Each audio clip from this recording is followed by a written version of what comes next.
What's going on, everybody? Toby from Toby Main Studios. I'm going to take you down a path today. Maybe memory lane, maybe a terrifying path. Either way, I just figured that I today would take this time to make this little video of some of my past sculptures from when I first started.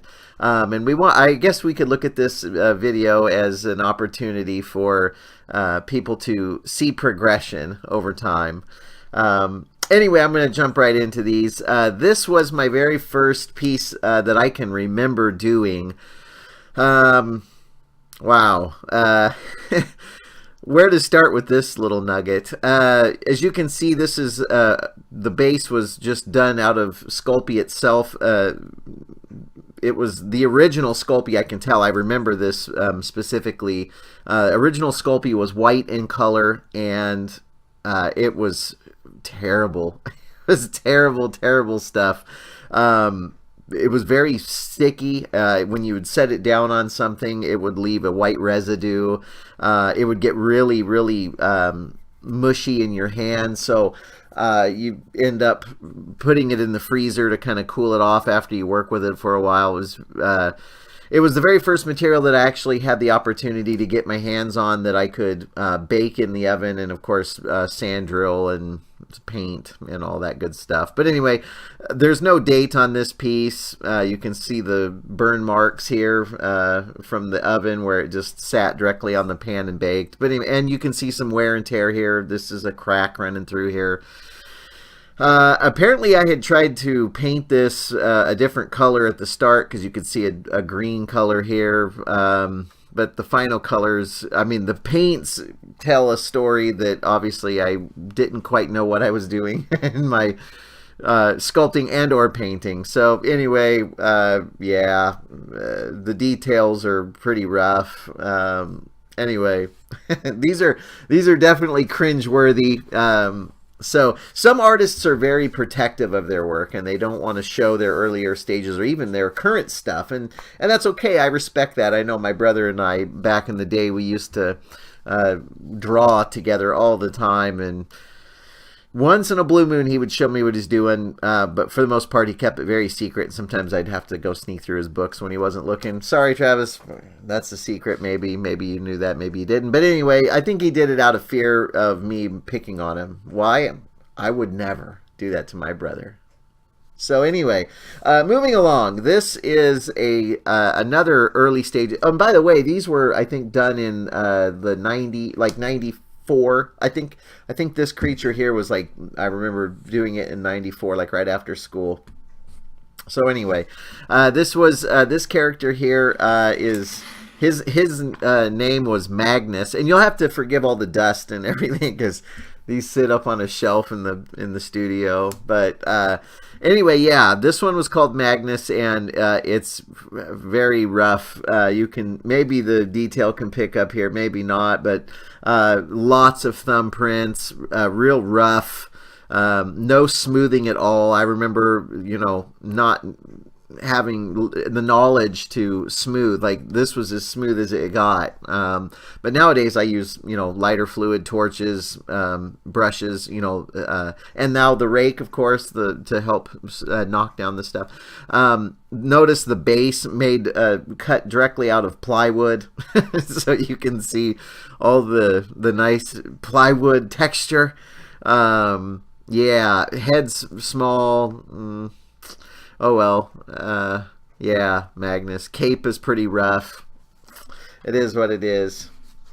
I should have prefaced this video by telling people, if you have small children in the room, now's the time to take them out, because what they're going to see is hideous and frightening.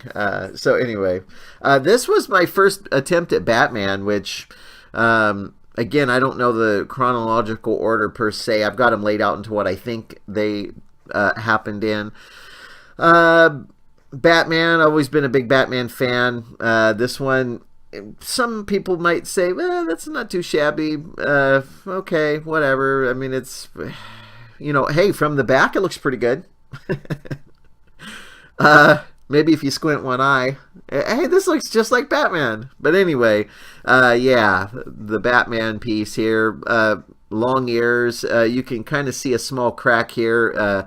This was done in, I'd upgraded to Super Sculpey at the, oh, well, look at that. The ear just fell right off. Oh boy, this is in tough shape. But anyway, here you can see I switched to Super Sculpey by the Flesh Tones. This was a huge upgrade in my sculpting arsenal. Yeah, switching to Super Sculpey, the Flesh Tones were great. Boy, look at that expression.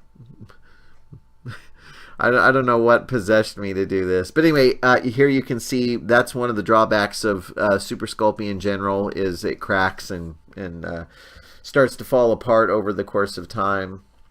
This one was kind of interesting. I had decided to try my hand at a zombie. Wow. My attempt at pulling the flesh away, I guess on a scale of 1 to 10, I'd give this probably a 4, maybe a 3.5, 4. The detail is all very one-dimensional in the sense that all the detail is going this way. You can see where I just gouged. There's no sporadic random patterns. Shirt, I see I did do some button texture and detail here, but unfortunately I also left my thumbprint all over it. I somehow, I thought I would be cool and somehow upgrade to applying hair to my sculptures, which I can obviously tell this was taken from a Halloween mask that I had laying around, if I do remember it right. The eye was my attempt to gloss things over. The eye socket, of course, is not shaped that way. And the texture is weathered on the shirt here, but it's just 3 little gouges here, there, and there, and that's it. And the weathering of the shirt is god awful. But anyway, I was learning. This character here, I remember sculpting him. This was also kind of my next progression. Oh, hey, look at this. January 6th of 2001. I can't believe I actually marked that. That's amazing. So we're in the early 2000s at this point. This character's name was Scrap, kind of a cyborg robot. Notice the ultra-wide shoulders. Obviously Terminator based and inspired. The massively thick shoulders of Arnold. Arnold Schwarzenegger would be proud here, of course. But yeah, and then of course the gouges and the nice slash on the head here. This was, I guess, my first attempt also at doing mechanical parts, which, I love how he has like a little fat squished head, kind of like mine. Boy, that hurts. Anyway, moving along. Here is a Jason Voorhees. I guess this was also my first attempt at doing Jason. Very part 7-ish, as you can see by the spine that's running up his back here.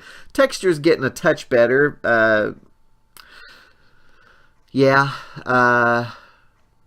The head, very Charlie Brownish in nature, also like my head. The weathering, the shirt is ultra thick, and he's very rigid, very stiff and rigid in my sculpts.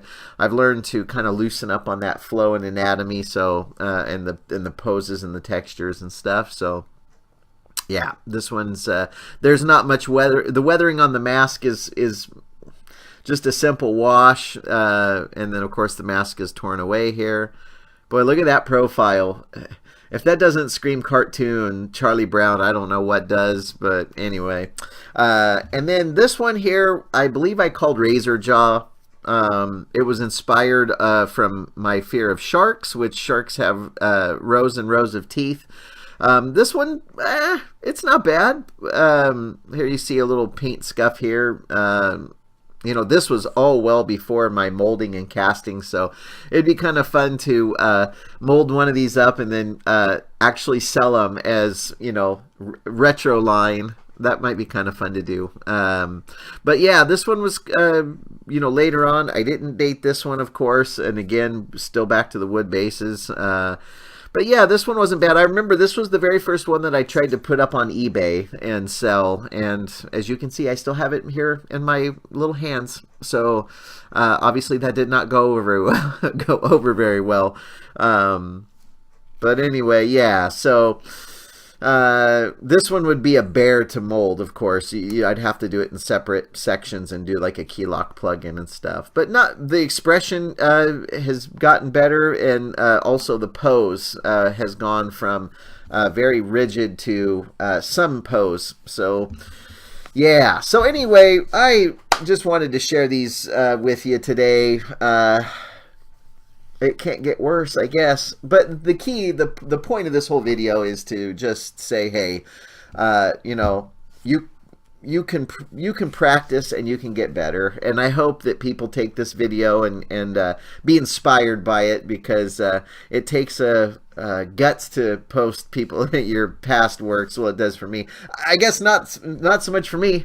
I have no shame. I'll throw myself under the bus if it makes people feel good and better themselves. So anyway, the key here is practice, practice, practice, and you know, get better. Find something that you love to do and just focus on it and keep going. And you know, there'll always be haters, I'm sure. Fortunately for me, I was very fortunate that nobody